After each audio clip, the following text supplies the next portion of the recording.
کیا ہم ایک ایسے دور میں داخل ہو چکے ہیں یا امریکہ کی سپر پاور کا لیول قصہ پارینہ بن چکا ہے؟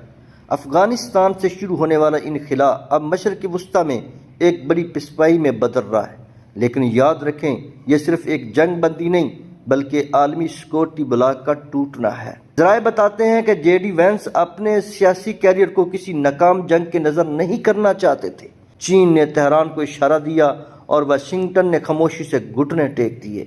امریکہ اب خلیجی ممالک کا کنٹرول یہاں کے مقامی پاور بلاک کو دینے پر تیار ہو گیا ہے۔ یہ کوئی اتفاق نہیں تھا، سعودی عرب اور چین شروع دن سے اس ایجنڈے پر کام کر رہے تھے۔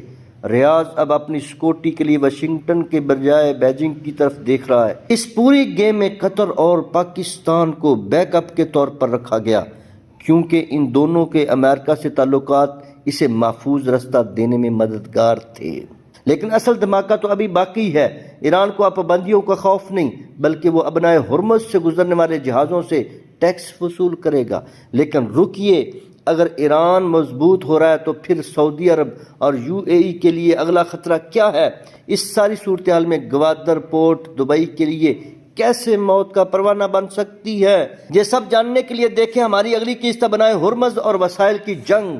اگر آپ کو یہ تجزیہ پسند آیا ہو تو اشفاق الحسن آفیشیل کو سبسکرائب کرنا نہ بھولیں۔